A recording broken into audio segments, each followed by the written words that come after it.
Hi, everyone, and welcome to the First and Last Word Poetry series. And Harris and I are celebrating the start of our 14th year doing this series. I can't believe it. It's been quite a while, and it's been really wonderful. Next reader is Jennifer Barber. Her recent poems have appeared in 32 Poems, Alaska Quarterly Review, and Hanging Loose. Her fourth collection is The Sliding Boat Our Bodies Made, WordWorks 2022. She co-edited Tree Lines, 21st Century American Poems with Fred Marchant and Jessica Greenbaum, and is the current Poet Laureate of Brookline. And I give you Jenny. Thank you all for coming, and a big thank you to Harris and Gloria for this series. And it's such a pleasure to read with Fred and George. We don't have that opportunity to read all three of us very often, and I really appreciate it. This first poem that I'll read mentions the angel of the presence, and that's a mysterious figure in the Book of Jubilees, post-biblical. So this poem is called Limits of Flight. No plane ever took off from a calculation of mine, but the angel of the presence once came to describe dew at dawn, hoarfrost at night, winter cold and summer heat.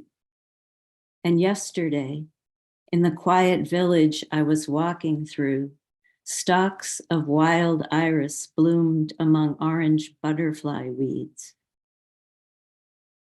Bullfrogs warbled in the pond like a chorus of rubber bands. Pollen drifted onto the grass. Why then did I dream last night of cars and buses hurtling into a gully where I crouched, terrified of being struck? I couldn't move my heavy shoes. I waited. There was no choice. The task was to stay.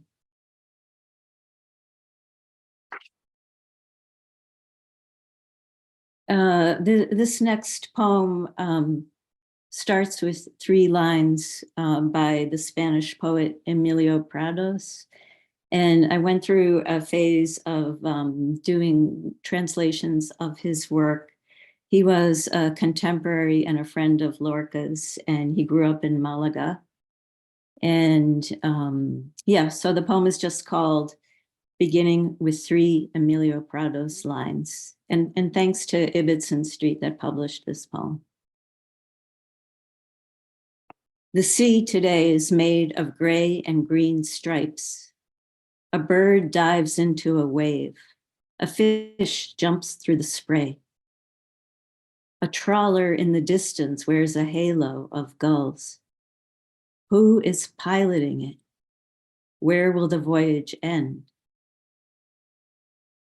If the horizon gulps the red disk of the sun and twilight sets the first star alight, will the cormorants, shoulder to shoulder on a rock, still hoist their wings to dry in the salt and diesel air?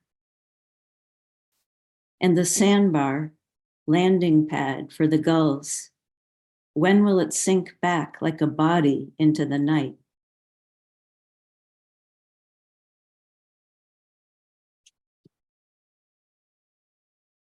Farmhouse room. A fly buzzes the window that looks out on a line of sugar maples in bright leaf. Goats vocalize in the yard, plaintive, caesura, insistent, then the same again. If my friend were alive, would he tease me for taking time in the country, as if my stay could do the work of an elegy? Or would he only be thinking of erasing the years ahead? The goats stop bleating, as if they too were listening to his last dark thoughts. The only sound is no sound.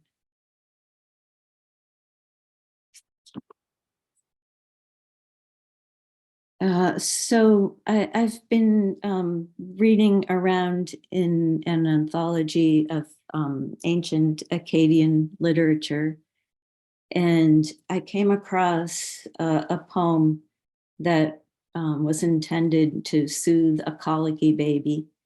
And having had a colicky baby, I really related to it. And there was just this kind of shock that even so long ago, this was still something that a parent had to deal with.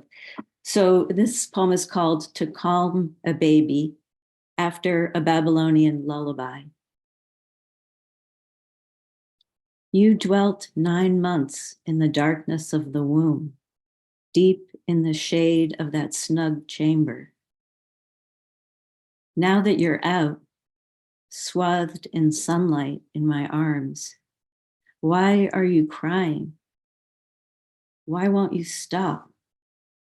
Is the air too bright? Are you in pain? The household god who lives in a corner of the hearth doesn't know what to make of you. My ears are ringing. Yours must be too. You cry and cry and cry until a wave of sleep rides over you and your eyes roll back in your head. Your fingers uncurl on my wrist. May your sleep last long enough to let the rattled God remember how to keep us safe as days lengthen into months, as my trembling eases and you grow.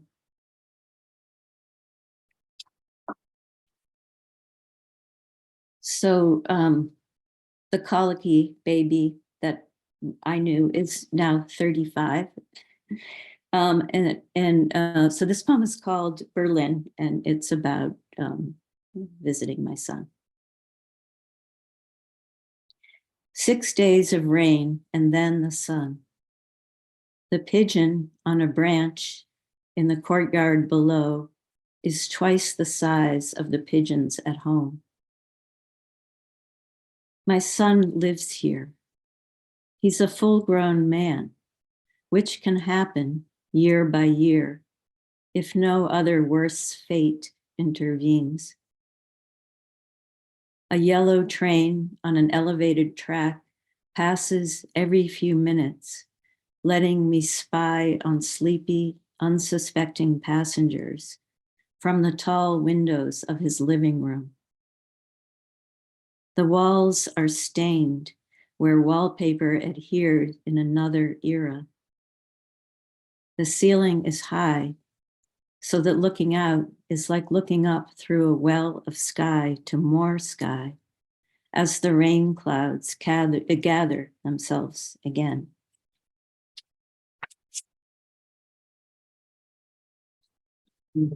I'll read a few poems about my mother. She died in July. This poem is called "Bathing Her, I Find a Bedsore, pink with a red mouth, above her left buttock, below her hip. The way it puckers is like those dreams I used to have about a patch of the ceiling flaking off, the paint rough like the rim of a wound. The sore is her first, but I picture more, letting in last months and days through the disintegrating skin. Outside touches inside, nothing heals.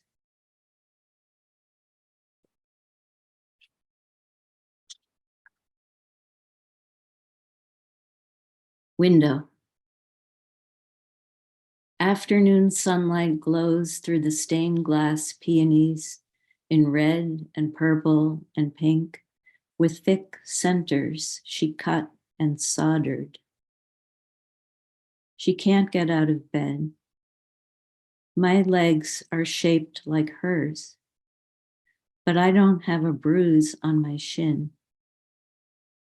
My fingers resemble hers, and her puzzle ring will fit. Our mouths are similar, but not the same. I push the little square sponge on a stick between her lips to swab her tongue.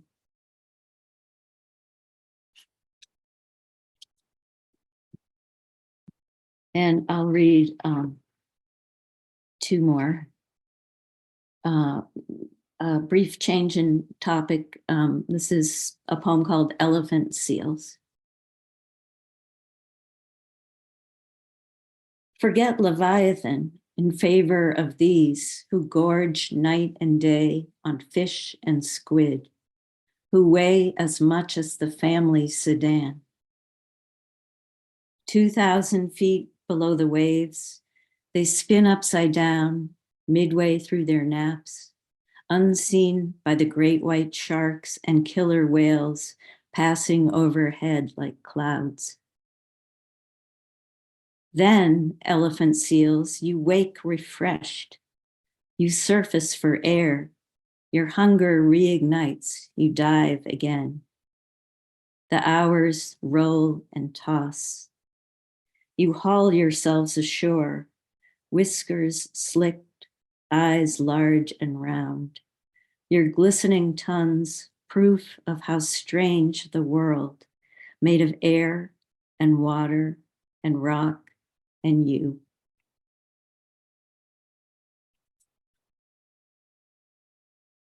And the last poem I'll read is called Manifest. In her pink plaid elastic waist slacks, an emperor penguin t-shirt, the same clothes we picked for her to wear on the cardboard bier in the chapel before they took her to the adjacent crematorium. She opens the door of her house as I'm about to knock, and I walk in. Thanks for listening. Thank you, Jennifer. Our next featured reader will be George Kalogeris. His most recent book of poems is Winthropos, published by Louisiana State University, 2021. His poems and translations have been anthologized in Joining Music with Reason, chosen by Christopher Ricks, Waywiser, 2010. He's the winner of the James Dickey Poetry Prize, the Stephen J. Meringoff Award, and the Sheila Margaret Motton Prize. Please welcome George Kalogeris. Thanks so much, Harris and Gloria. Can you hear me okay? Yeah. Hear me okay? For all that you do and have done for a long, long time. The first poem I'm going to read is called Rain, and it's an homage to the great World War I British poet, Edward Thomas. Rain. It was pain, midnight pain, nothing but the wild pain he heard, as if his prayer could channel the rain, falling to tell him that someone was dying alone, lying out there with others, drenched to the bone, helpless as broken reeds in the cold, cold water. Answer me if you can. Does the rain have a father? Said the whirlwind to Job as he lay in the terminal ward or out in the trenches. It's what the poet heard, lashing the roof of his hut as the sound of sheer dissolution kept his body awake to the pure isolation of all those in pain, midnight pain, and nothing but wild, flawless lines to the wild falling rain that calls itself catharsis. O tender Edward Thomas.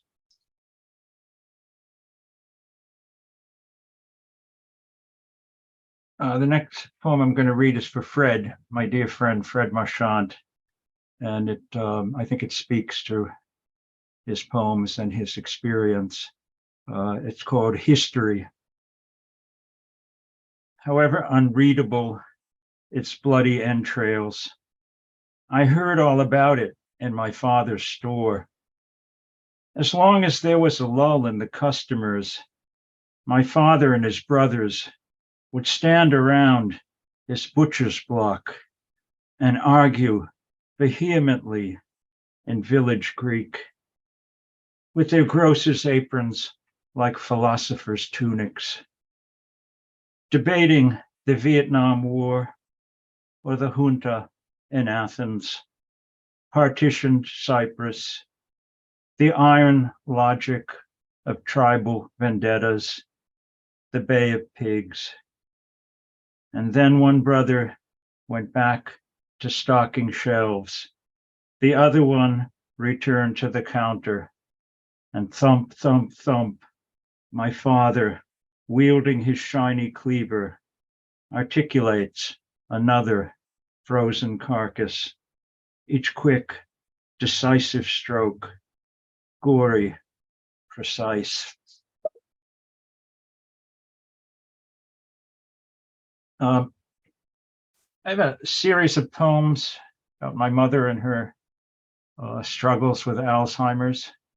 This one's called Hippocampus, and it's very early in that sequence.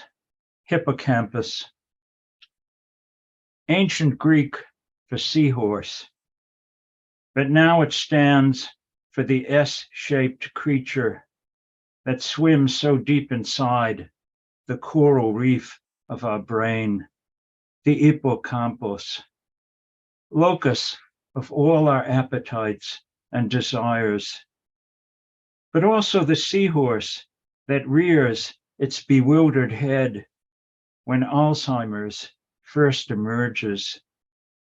That limbic lobe shaped like an S and curvy as the road that hugs the coast of Winthrop, Revere, and Lynn. A longer, circuitous route my mother took one summer day to meet her friends for lunch at the Porthole pub. For almost 30 years, their Tuesday routine with Betty Castanotis arriving first to save their favorite booth. No wonder I'm puzzled when I'm told about Revere Beach and the bumper-to-bumper traffic. But don't you always take the back roads, Ma? And that's when the ancient seahorse rose to the surface and spoke so earnestly about the ocean and how, by following the shoreline, she wouldn't get lost.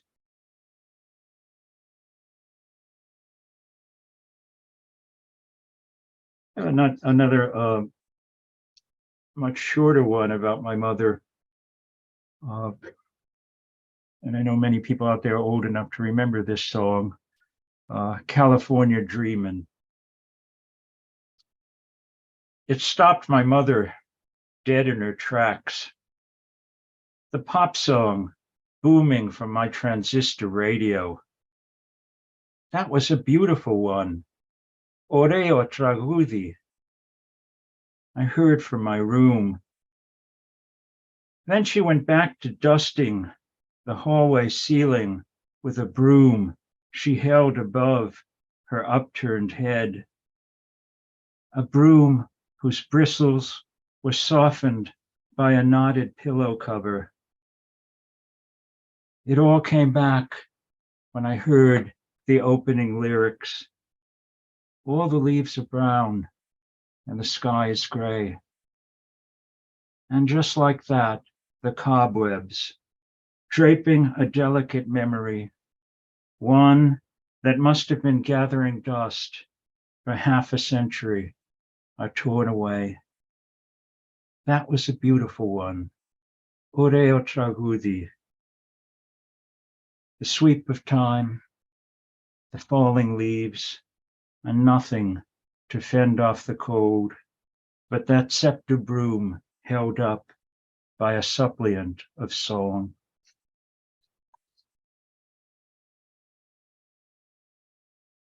The next poem is for Jenny, and it's about a really, I think, fantastic image that's on some of these ancient Greek urns, where the chariot of Helios, the chariot of the sun, is coming down at an angle on the top of the urn, and it's going down into Hades.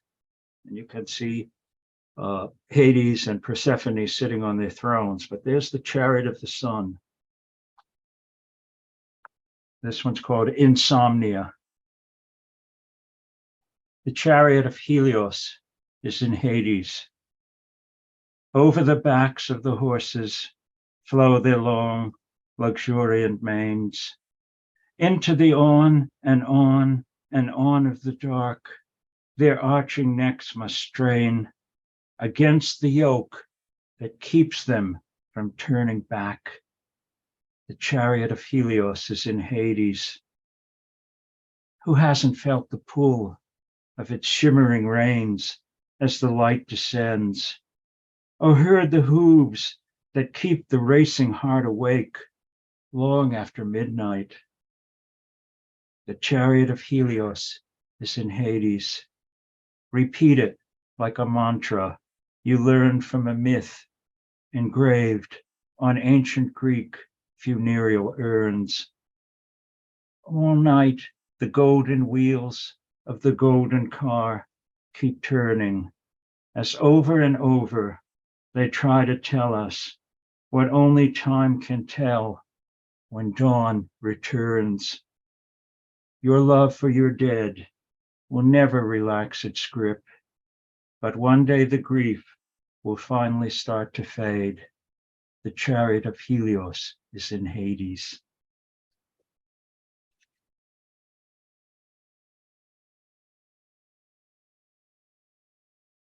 I started off with some history poems, so I want to go back to one more of those.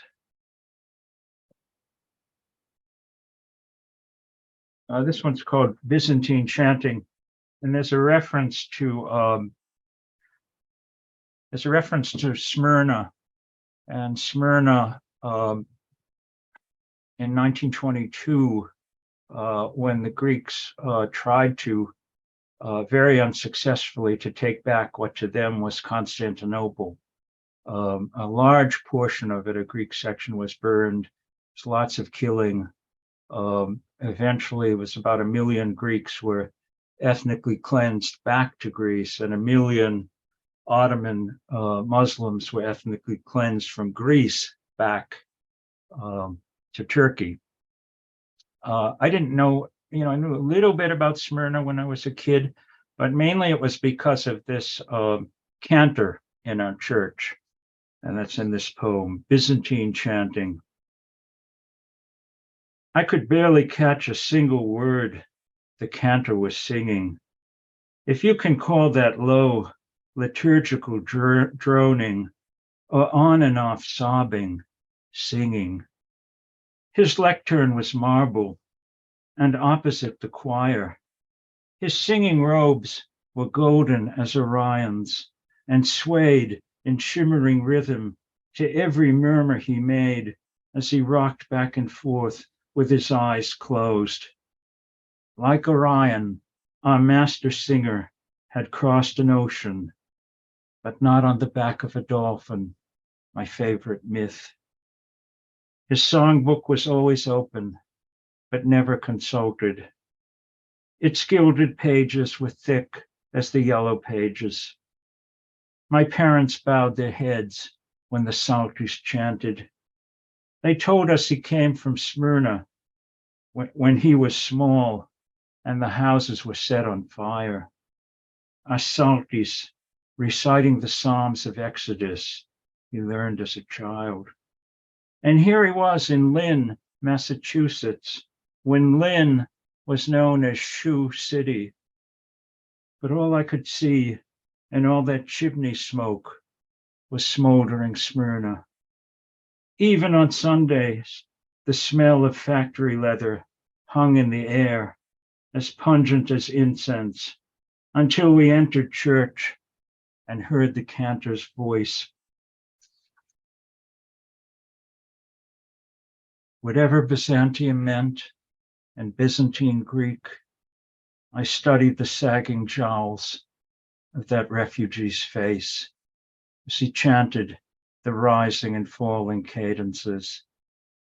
Just down the street, 6 days a week, our Saltis was flaying hides that soaked in bubbling vats.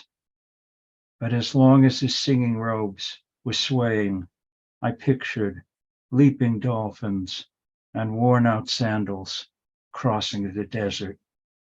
Thank you so much. Thank you, George. That was wonderful. And our third featured poet tonight is Fred Marchant. He is the author of 5 books of poetry. The most recent is Said Not Said from Graywolf Press. Marchant has edited Another World Instead, the early poems of William Stafford, and has co-edited with Jennifer Barber and Jessica Greenbaum Tree Lines, an anthology of 21st century American poems related to trees and forests. I give you now Fred Marchant. Thank you, Harris. Thank you, Gloria. Thank you both for the unbelievably important and long-lasting work you have done on behalf of this art and the community that gathers around it. Thank you. And thank you for this. And I want to second Jenny's thought about how wonderful it is for George and Jenny and I to read together. I should just be the keeper of institutional memory. The three of us taught side by side for many years at Suffolk University, and we were the poetry part of the creative writing program. And I would also add that George was the heart of the classics minor at Suffolk. So it's a great privilege to read with him. I'm going to begin with a poem that I need to hold up to the screen so you'll understand. Everybody see there's a little horizontal line right under the title. The title is The Burning Road, and there's that horizontal line. The teacher draws a line on the blackboard and urges us to stare at it until our eyes begin to water and sting, until the line starts to waver, until we are not so sure it's only a line. The teacher says, the line is the world. Now close your eyes and erase that line. The goal is to forget it ever existed. Now tell us what you see in the darkness left behind. Speak without guile, says the teacher, or without fear of rebuke. Thus, I announce, the world is burning. This that has come to me is neither dream nor delusion. I see tree-tall rushes on fire, both sides of the road, flame arms joining together high up, a flailing arch we have to pass under, a red-yellow darkness at the heart of it. This is birth, I first think. No, this is death. No, this is the day we met. No, this is how one of us will have to leave first. No, this is how the other will have to follow. No, this is the low-level roar that cuts through everything. Yes, a messenger has come to tell us why we are here. Yes, and why we must pass through this. Yes, through that which consumes what it was made of. This Yes. And it's a poem that is not one that is not its abstractness rarely comes to me. I'm often sort of like bound to cement in the things of the world, but it came to me indeed as a gift, and it is a sort of way of talking about the world. So the poems I'll read really sort of range across several different kinds of those arches of fire. The first one, and this is, of course, a nice irony, this is for George Kalogeris. It's called First Year Greek.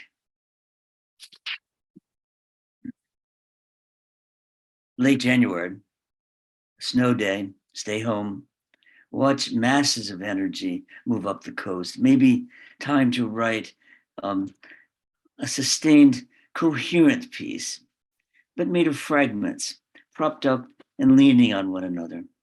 Why shouldn't we expect a catastrophe out of the storm? A tree laden with heavy snow collapsing on us, the power out for days on end. This life I have never quite loved is murmuring now that it is fed up with me. Perhaps the disc of a heart scope has picked up within me the lines by Cavafy, warning us we all will know what Andromache felt when she peered down from the high walls of the city and saw the man killer attach long ropes to drag her husband, the dead hero, his eyes still open and not surprised. I'm reading all relatively new poems, although this is the oldest one of the new poems, but it keeps coming back to me every 2 years. And I think of it as an election poem. And so I hope you'll sense that by the end of it. It's called Cairn by the Cabin, and it's set at Walden Pond, where the remnants, the platform of his cabin, or in the cairn of stones that are, piled next to it. Cairn by the Cabin.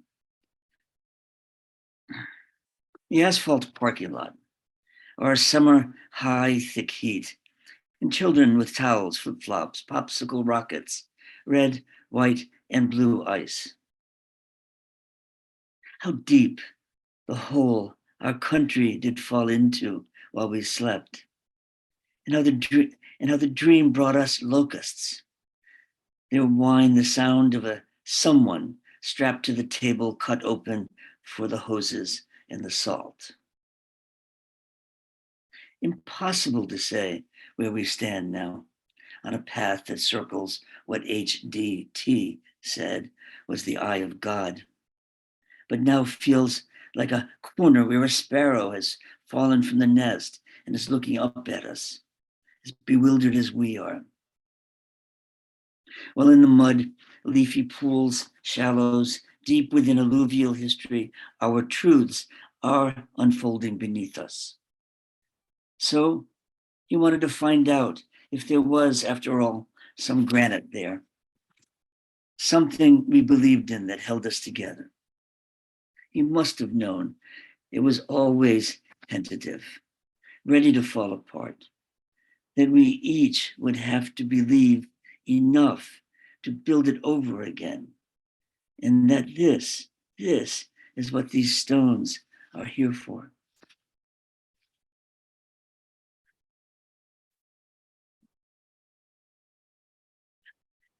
I keep thinking that I would love to work in the explicit metaphor of voting with stones, but I somehow can't, because it really is about that cairn and not ancient Athens. However, I have another cottage that I want to read about, and this one is this cottage belongs to another dear friend of the regional poetry community and around the world, Kevin Bowen. And it's set in Achill Island in the west of Ireland. And it's a report from the cottage.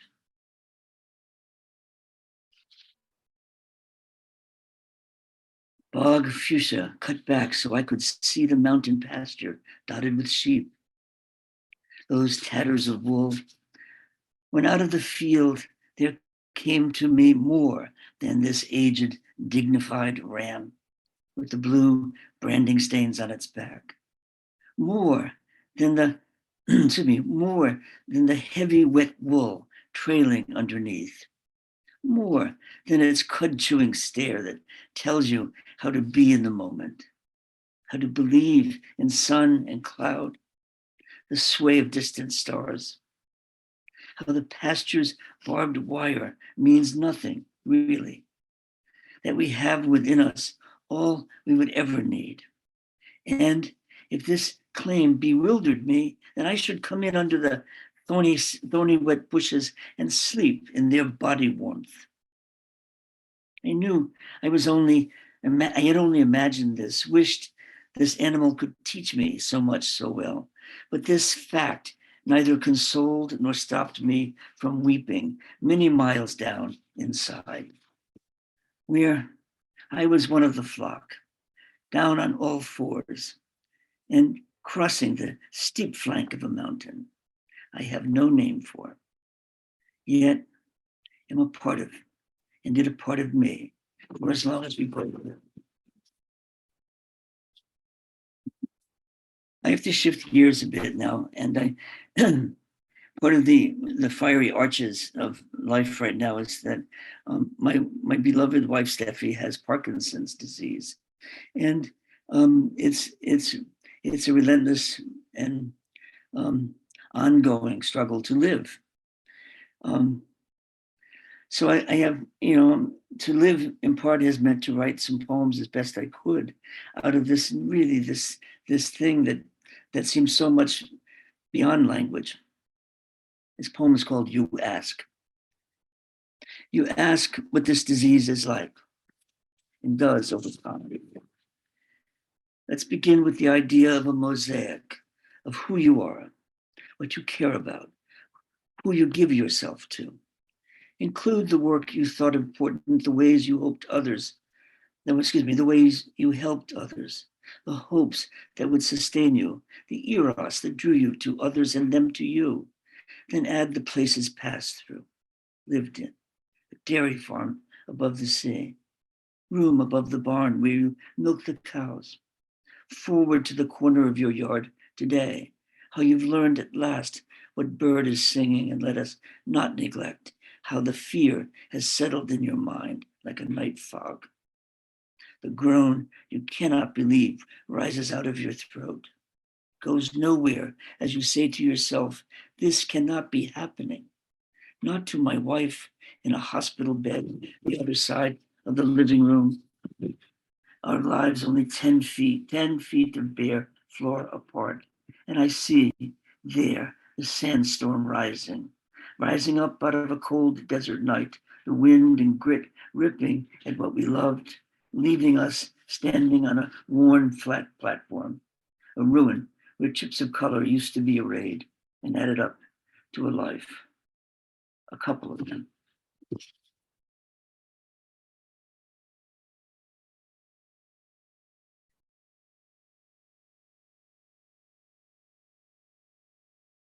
Sometimes I don't know how many of those to read.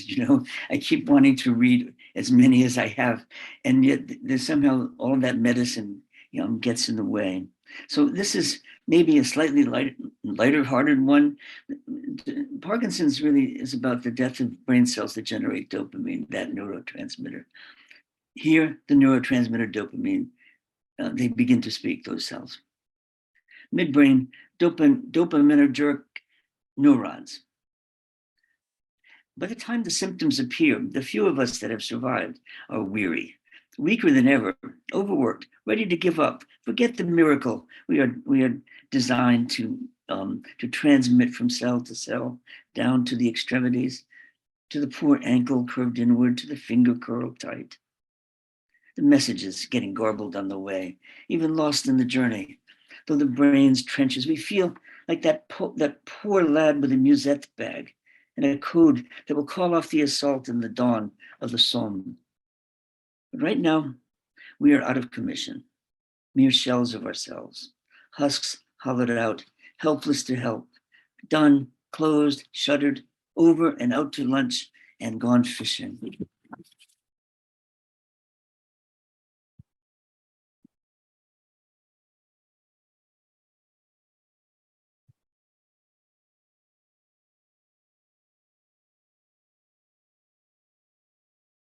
One of the hidden dimensions in the popular conception of Parkinson's is that it's purely a mobility disease, and it's not. The brain is under assault in every which way, and thus the whole system of life.